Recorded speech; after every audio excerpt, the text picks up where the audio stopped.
the main belief is the stories that you tell yourself about yourself shapes how you treat yourself. And how you treat yourself shapes how you engage with the people and planet around you. But it starts with the story, that journey from the brain to the heart. If they're not nurtured, they can become destructive.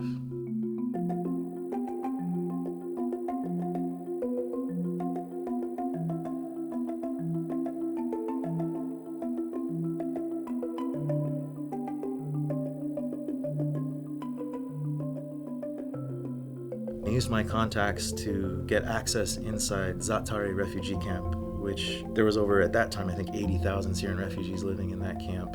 I started with my own savings, 1 pistol grip camera, 20 Syrian refugee kids. This was 10 years ago. And now it's a global movement that has reached over 10,000 people.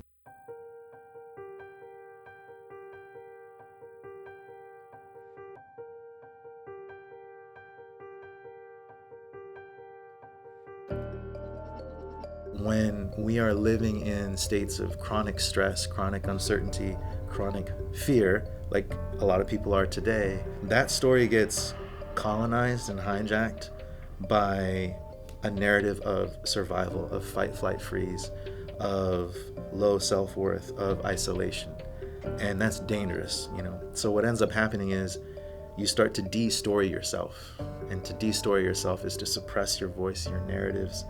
We know how that impacts mental and physical health, especially when it comes to weakened immune systems, chronic illnesses, diabetes, migraines, all of these things.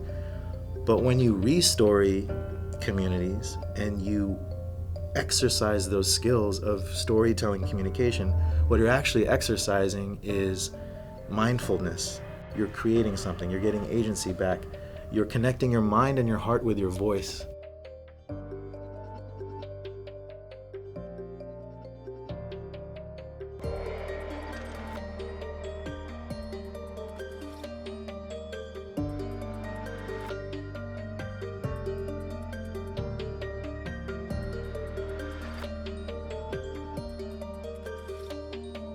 Fatima, who was 13, 14, Syrian refugee in the refugee camp, spent her entire childhood.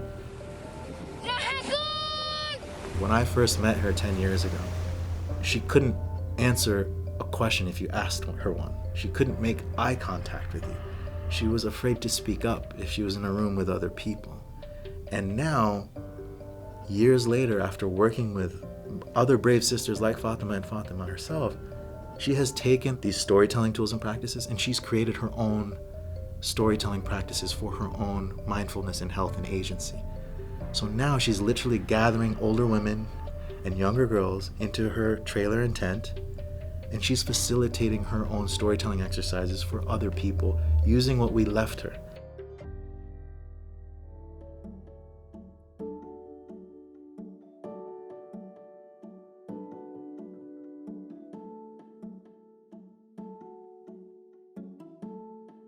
Her storytelling practice was communicating with elements in nature that were taken away from her because of war and displacement. And it was one of the most beautiful things I've ever seen, because it started here and then she manifested it out here. And then she had to go back to the refugee camp, but she said, the sea is inside of me now. Like, it lives in me, so I can tell people, I can tell other girls what it was like. I hope that people viewing these films become inspired to develop their own creative and storytelling practices for their own psychological well-being, for their own agency, and as an act of resistance to a world that may be trying to silence or assassinate their narratives and self-worth. Stories are medicine. Storytelling is healing. So let's put more stuff out there that shows that demonstrates that.